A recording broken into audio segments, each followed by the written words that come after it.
Hello and welcome to Central Coast Newspapers Video News. I'm Jackie Pearson. I'm joined today by the Labor Councillor, Lisa Matthews. Welcome, Lisa. Thanks for taking some time out from work to be with us. Thanks, Jackie. How are you? I'm well. That's I'm good. well. How are you finding the new council? You're a veteran of Wyong Council. Tell us about the differences and similarities.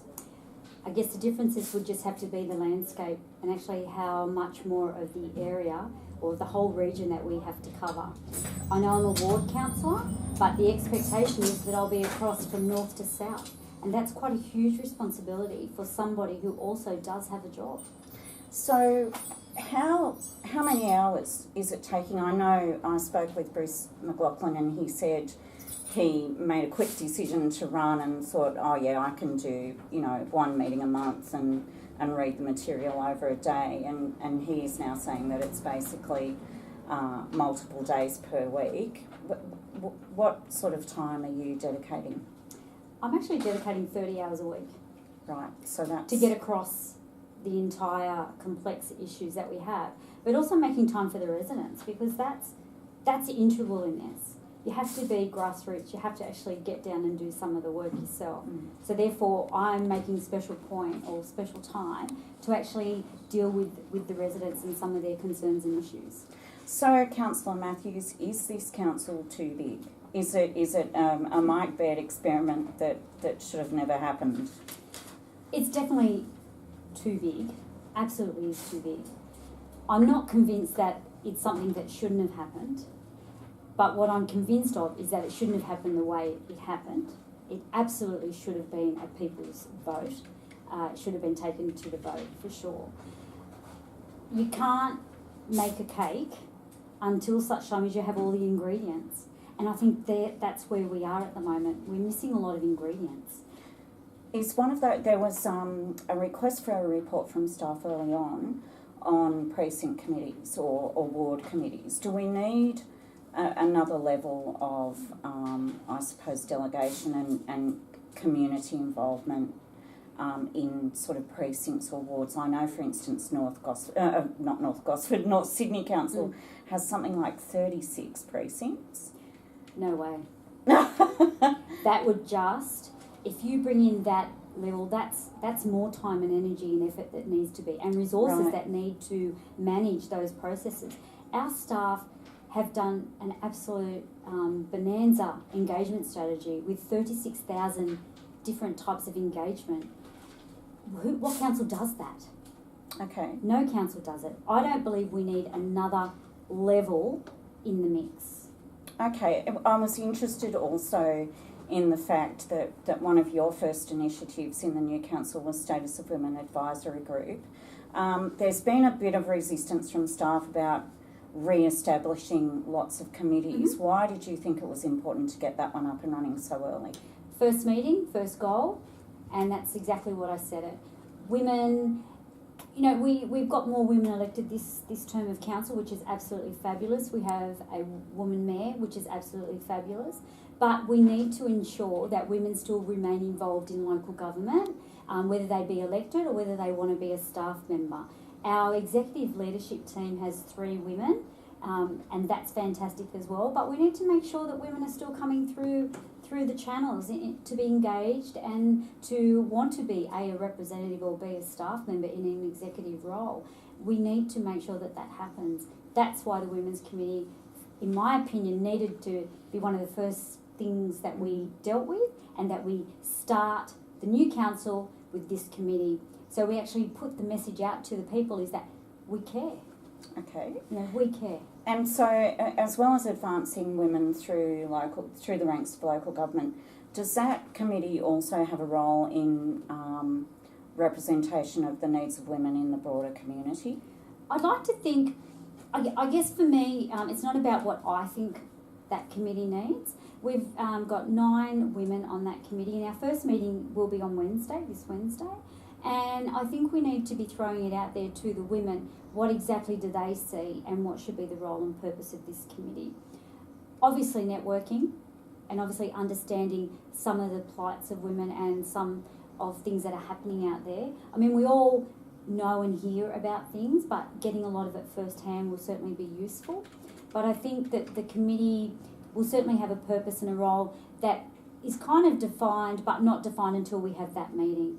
So Okay. we want everybody to be working together and have an opportunity to have their voice heard. And I do believe you've got lots of candidates and you've got a pretty robust community membership. Look, 69 applications Wow. for a 10-position committee. That's just phenomenal. And I believe that the women that were successful are going to make a great team. I can only see, this is the can-do committee. We've said to the women, if you can't do, then this may not be the place for you. This is a can-do committee. Okay. So you're not a great fan of precinct committees or precincts, so I get that impression. Have we now got the right mix of committees, including Status of Women Advisory Group, or are there some holes there that need to be filled with a few more committees, do you think? I think as we go along, time will tell. Time will tell if things are getting missed.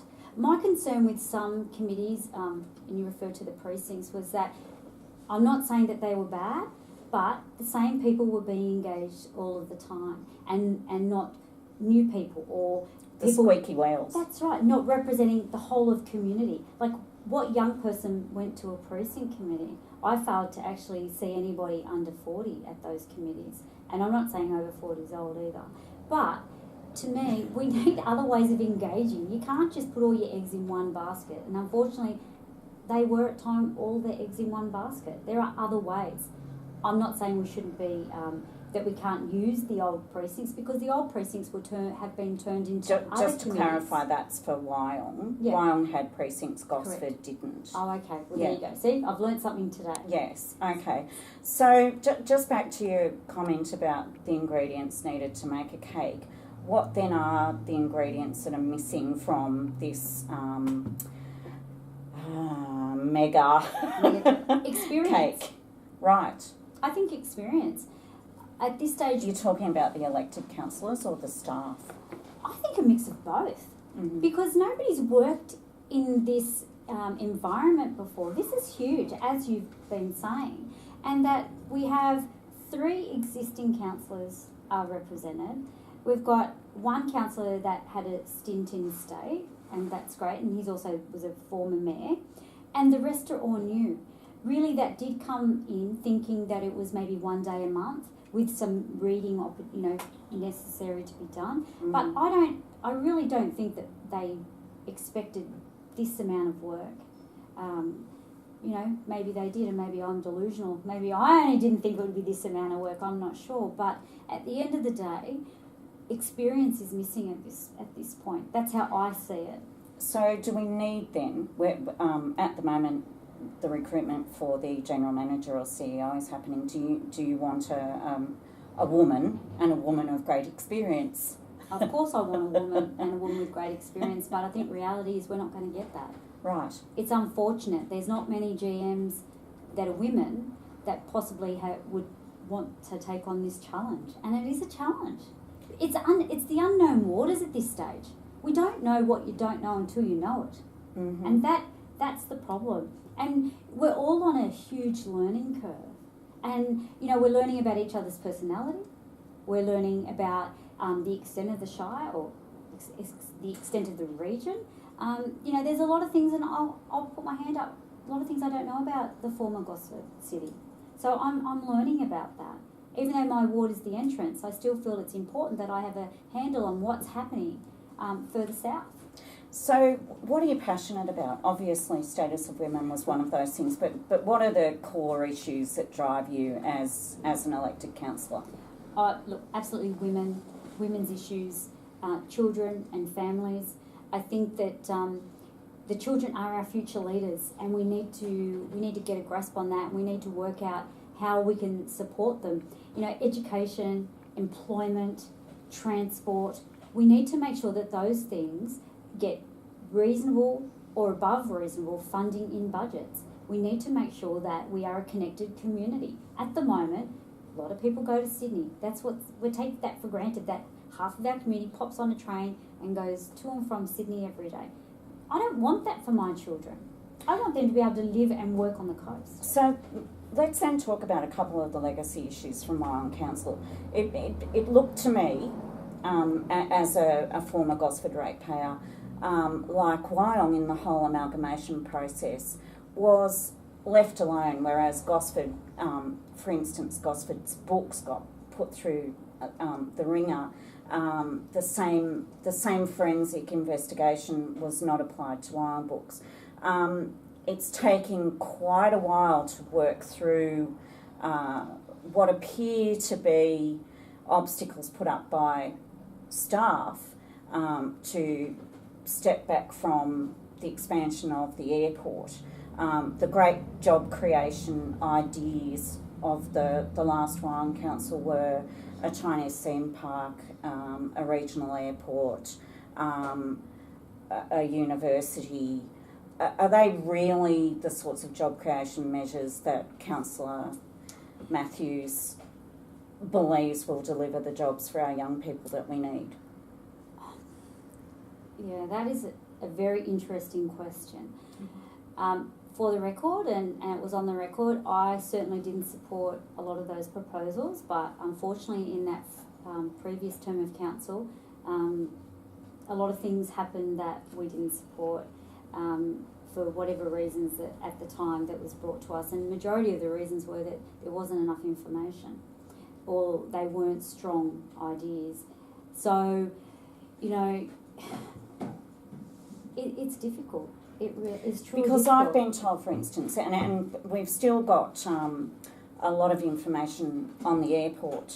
Like now we're being told that there's confidential legal advice about the AAI contract, but I've been told that there's not much in the AAI contract that's really innocuous or would provide any great legal threat to the ratepayer purse.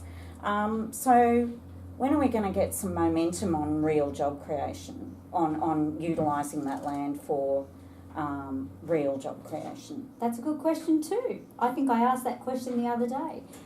At the moment we have land that's not serviced. We have blocks of dirt everywhere that doesn't have electricity, doesn't have water running through it, sewer running through it. We need to start turning the blocks of dirt into operable land. You can't sell a block of dirt anymore. They can go to Sydney and get a block of dirt that actually has all of that infrastructure in place. We don't have any of that land at the moment. Even the airport doesn't have a lot of it. We need to be real about what we can deliver. What's your position then on environmental protection? Because the green fields are in the old Wyong Shire, and the New South Wales Government's Regional Plan 2036 talks about mineral extraction, and it talks about moving 45,000 odd people into those green fields. What's your position on protecting some of that? Oh, foremost, we have to protect what needs to be protected. The 46,000 people has been coming, the City of Orange has been coming to Warrnambool for how long now? Is it really going to happen? Is it truth or is it fiction? Who knows what's going on? We've been waiting for the state government to actually, take a role on building Warrnambool. Warrnambool Town Centre's been coming for 20 odd years. Well, 20 years that I've been involved in local government, it's been coming and it still hasn't been delivered. We have a supermarket. That's it. These are some houses going up. There's lots of houses, but there's no community infrastructure. The shopping facilities are quite poor up the northern end, and I'm sure there's issues down on the south. But we have to protect Porters Creek wetland, no matter what. We have to protect our water supply. I mean, look at the decision that they've made to put in the Wallara 2 coal mine under the water. I was the only councillor that actually turned up to speak against that in the PAC meeting. So, which is rather disappointing. If we're all supposed to be on the same page about saving water, nobody else got up and spoke. I got up and spoke. I think that we have to continue to ensure that we do have the green sites, that they're still there, that they're not going to be just built upon because somebody says that we need to be populated by this amount of people at this time. I think that's crazy. So you strike me as a bit of a warrior and a bit of a survivor. Where do you see yourself as up to in your career in local government? Are you going to be around? Are you going to stand at the next election, because it's not that far away? And do you have leadership aspirations? I think, first of all, you're right, it's not that far away, and you really, to be serious and honest with yourself, you have to start thinking about the future. I'm certainly not getting any younger. My family still need me, and my family will always come first. So I generally start considering my future about 18 months out. So I'm kind of getting close to the halfway mark, and I will be considering what it is or where I want to go. I really don't have aspirations to do anything more than local government. My passion is grassroots community. I feel that's where my strengths are, and dipping my toes at the moment in anything else is really taking me probably a little bit beyond what I can personally manage with my family. Thank you. Thank you for your time, Councillor Matthews. Good to speak to you, and we'll have you back again to talk about some single issues. Great. Thanks, Jackie, for having me.